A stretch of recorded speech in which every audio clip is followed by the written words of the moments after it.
A kú déédé àsìkò yìí. Kókó inú ìwé ìròyìn la mú wá fún yín láti inú àwọn ìwé ìròyìn ilé wa. Orúkọ tèmi ni Ọmọgbémisọ́lá ọmọ Alọ́gọ̀madẹ̀. Obìnrin àkọ́kọ́ Sínátọ̀ Olúrẹ̀mí Tinubu ti gba àlejò ikọ̀ ẹgbẹ́ agbábọ́ọ̀lù ilẹ̀ Nàìjíríà lóbìnrin Super Falcons ní ilé agbára ìlú Àbújá. Ní ọjọ́ Ajé tí ó kọjá ní Super Falcons padà sílé nínú ìdíje tó ń lọ lọ́wọ́ FIFA Women's World Cup tí ilẹ̀ Australia àti New Zealand ṣe ìgbàlejò rẹ̀ lẹ́yìn tí wọ́n pàdánù nínú goliwòmí pẹ̀lú ikọ̀ Gẹ̀ẹ́sì. Obìnrin àkọ́kọ́ tí ó ṣe ìgbàlejò ẹgbẹ́ agbábọ́ọ̀lù àfọwọ́jùsápẹ̀rẹ̀ The Tigresses ní ọjọ́ Ajé tí ó kọjá ni ó ti ń gba àwọn eléré ìdárayá lóbìnrin ní ìyànjú.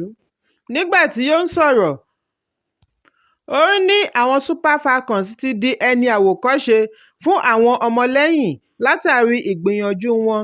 Ó ní àṣeyọrí kò dá lórí oye bọ́ọ̀lù tí wọ́n jù sáwọ̀n, ṣùgbọ́n ẹ̀mí ìṣọ̀kan àti ìfọwọ́sowọ́pọ̀ tí wọ́n ṣe àfihàn rẹ̀ lórí pápá.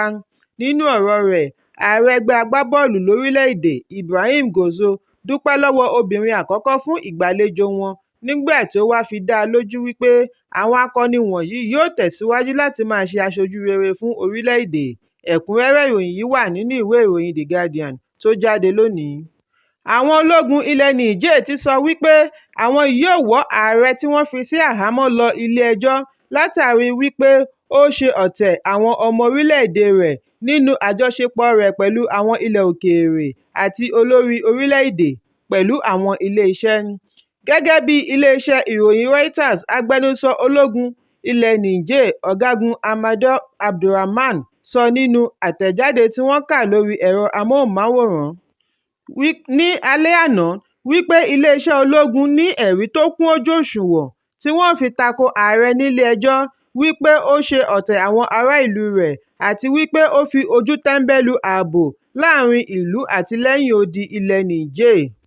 Ọ̀sẹ̀ tí ó kọjá ní àwọn adarí ilẹ̀ Áfíríkà jọ gbìmọ̀pọ̀ tako olórí adìtẹ̀gbàjọba ilẹ̀ Niger tí wọ́n pàṣẹ kí àwọn ológun dúró wámúwámú láti lè dá ìjọba tiwantiwa padà sí ilẹ̀ Niger. Oṣù tí ó kọjá ní ìjà òṣèlú ti bẹ́ sílẹ̀ ní ilẹ̀ Niger tí àwọn ẹ̀ṣọ́ ológun fi ààrẹ Mohamed Bazoum sí àhámọ́. Àjọ ECOWAS dá sí ọ̀rọ̀ yìí nípa fífún àwọn adarí ológun ní gbèdéke ọjọ́ 7 kí wọ́n fi dá ààrẹ padà sórí àlééfà tàbí kí wọ́n fi ojú winá ìdásí ológun. Gbèdéke yìí parí láìsí ìyípadà kankan. Ìdí nìyí tí àwọn adarí àjọ ECOWAS ṣe pinnu láti wá àtúnṣe ọ̀nà mìíràn wípé àwọn yóò rán ikọ̀ ológun. Ṣùgbọ́n adarí ológun Ọ̀gágun Abdourahmane Tiani ti wá gbà báyìí láti ní ìjíròrò pẹ̀lú àjọ ECOWAS. Ẹ̀kúnrẹ́rẹ́ ìròyìn yìí wà nínú ìwé ìròyìn Punch tó jáde lónìí. Ọwọ́ ikọ̀ ọlọ́pàá ìpínlẹ̀ Ogun ti bá ọ̀gbẹ́ni kan tí orúkọ rẹ̀ ń jẹ́ Táyé Agbájé látàrí wípé ó pa àwọn ọmọ àbúrò rẹ̀ ọkùnrin méjèèjì ní agbègbè Kẹrinla ìlú Abẹ́òkúta. Nínú àtẹ̀jáde òní ní agbẹnusọ ọlọ́pàá ìpínlẹ̀ Ogun Ọmọlọ́lá Odùtọ́lá ti sọ wípé wọ́n ní Agbájé pa Promise ọmọ ọdún 9 àti Testimony ọmọ ọdún 7. Nínú ìyàlẹ́nu àfihàn fídíò tí wọ́n ṣàfihàn rẹ̀ lórí ẹ̀rọ ayélujára tí afẹ̀sùnkàn ti jẹ́wọ́ ní gbangba wípé òun lu àwọn ọmọ wọ̀nyí pa níbi kọ́lọ́fín tí òun sì jọ̀wọ́ òkú wọn síbẹ̀. Nínú ìfọ̀rọ̀wánilẹ́nuwò ní àhámọ́ ọlọ́pàá ni Agbájé ti sẹ́ wípé òun kò ní lọ́kàn láti lo àwọn ọmọ wọ̀nyí fún ètùtù.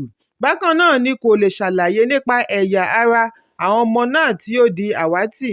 Nígbà tí àwọn ará àdúgbò mú un dé àgọ́ ọlọ́pàá Kẹrinla ni àṣírí iṣẹ́ ibi náà tó tú délẹ̀délẹ̀. Nígbà tí agbẹnusọ Odùtọ́lá ń fèsì, ó ní àlàyé náà kò kún tó. Ó ní afẹ̀sùnkàn náà kò ṣe bí ẹni kábàámọ̀ rárá bí ó ti ń dá ẹ̀bi ọ̀rọ̀ náà lu èṣù. Ẹ̀kúnrẹ́rẹ́ ìròyìn yìí wà nínú ìwé ìròyìn The Guardian tó jáde lónìí. Àwọn ìbínú sójà ni a gbọ́ wípé wọ́n gbìnàyá ní agbègbè Ọjọ́ta ìlú Èkó nígbà tí wọ́n lu ọ̀kan lára àwọn òṣìṣẹ́ ojú pópó ìlú Èkó Lagos State Traffic Management Authority LASTMA níbi kúkú bíi yíyè. Ẹnìkan tí ọ̀rọ̀ náà ṣojú rẹ̀ jẹ́rìí wípé ìṣẹ̀lẹ̀ náà wáyé láàrin aago 8 òwúrọ̀ nígbà tí ológun 8 rá òṣìṣẹ́ LASTMA yìí mú tí wọ́n sì nà án fún àìmọye ìṣẹ́jú. Nínú fídíò tí ó gbòde kan ni ó ṣe àfihàn bí àwọn ológun ṣe ń na òṣìṣẹ́ LASTMA tí oníyẹn sì ń bẹ̀bẹ̀ kí wọ́n fi òun sílẹ̀. Ṣùgbọ́n ìwádìí jẹ́ kó di mímọ̀ wípé ìkọlù yìí jẹ́ ẹ̀san. Wọ́n ní ọ̀sẹ̀ tí ó kọjá ní ọ̀kan lára òṣìṣẹ́ LASTMA na ológun kan ní Ọjọ́ta kan náà. Ìpadàbọ̀ ológun ni ó já sí nínà tí wọ́n na òṣìṣẹ́ LASTMA yìí pẹ̀lú ẹ̀ṣẹ́ àti àpólà igi tí wọ́n sì di àfẹ́ẹ̀rí lójú ẹsẹ̀.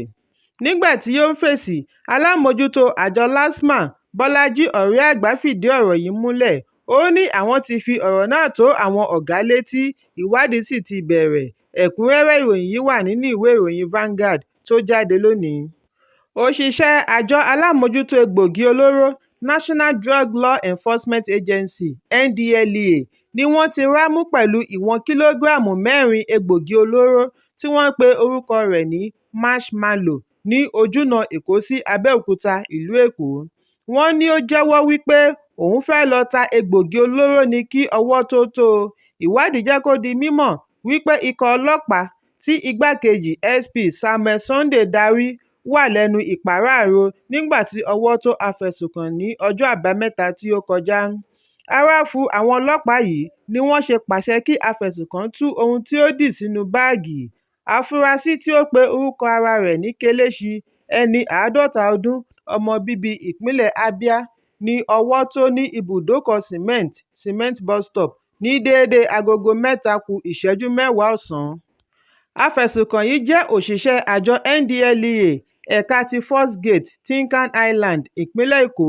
Nínú ìfọ̀rọ̀wánilẹ́nuwò ni ó ti jẹ́wọ́ wípé ọ̀gá tí ó pe orúkọ rẹ̀ ní Odogwu ni ó gbé egbògi olóró náà fún un kí ó lọ tà á. Láìpẹ́, ọ̀gá rẹ̀ yóò wá láti wá yanjú ẹ̀sùn tí wọ́n fi kàn án.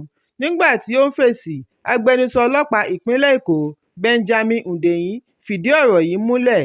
Ẹ̀kúnrẹ́rẹ́ ìròyìn yìí wà nínú ìwé ìròyìn Vanguard tó jáde lónìí. Lónìí ni àjọ àwọn òṣìṣẹ́ Nigeria Labour Congress sọ wípé àwọn yóò gùnlé ìyanṣẹ́lódì bí owó jálá epo bá tún lọ sókè sí i láì jẹ́ wípé ìjọba àpapọ̀ gbé ìgbésẹ̀ lórí ràbàràbà tí àlékún méjèèjì síwájú dá sílẹ̀. Àjọ òṣìṣẹ́ ní àwọn kò ní ṣe ìkìlọ̀ kí àwọn tó gbé ìgbésẹ̀ bí àwọn bá jí bá àlékún tuntun owó jálá epo. Ààrẹ àjọ òṣìṣẹ́ Joe Ajaero ló sọ eléyìí níbi ìpàdé adarí àwọn òṣìṣẹ́ tí ó wáyé ní òní ọjọ́ Ajé. Ẹ̀kúnrẹ́rẹ́ ìròyìn yìí wà nínú ìwé ìròyìn The Nation tó jáde lónìí. Ọkọ̀ òfurufú ológun Nigeria Air Force helicopter ni a gbọ́ wípé ó já lulẹ̀ ní ìtòsí abúlé Chukwuba ní ìjọba ìbílẹ̀ Shiroro, ìpínlẹ̀ Niger lónìí ọjọ́ Ajé. Ọkọ̀ òfurufú ọ̀hún ni a gbọ́ wípé ó wà lójúnà Kaduna láti ìpínlẹ̀ Niger nígbà tí ó já lulẹ̀. Ẹnikẹ́ni kò tíì lè sọ bóyá òkú àbí ìfarapa wà nínú ọkọ̀ náà títí di àsìkò ìkóròyìn yìí jọ. Ṣùgbọ́n iléeṣẹ́ ológun sọ wípé ìgbìyànjú ń lọ lọ́wọ́ láti dóòlà àwọn èrò inú ọkọ̀. Agbẹnusọ ológun ojú òfurufú Edward Gapwet nínú àtẹ̀jáde sọ wípé ọkọ̀ náà ń lọ fún ìdóòlà ẹ̀mí nígbà tí ìjàmbá náà wáyé láàárín aago 1 ọ̀sán. Àtẹ̀jáde náà tẹ̀síwájú wípé ìwádìí ń lọ lọ́wọ́ láti mọ ohun tí ó ṣokùnfà ìjálulẹ̀ náà. Ẹ̀kúnrẹ́rẹ́ ìròyìn yìí wà nínú ìwé ìròyìn Leadership tó jáde lónìí. Bàbá ìlúmọ̀ọ́ká orí ẹ̀rọ ayélujára Idris Okuneye tí gbogbo ènìyàn mọ̀ sí Bobrisky ti di olóògbé. Gẹ́gẹ́ bí ìròyìn tí a gbọ́, ọ̀gbẹ́ni Kúnlé Okuneye jáláìsí ní òwúrọ̀ òní ọjọ́ Ajé, ọjọ́ 14 oṣù kẹjọ.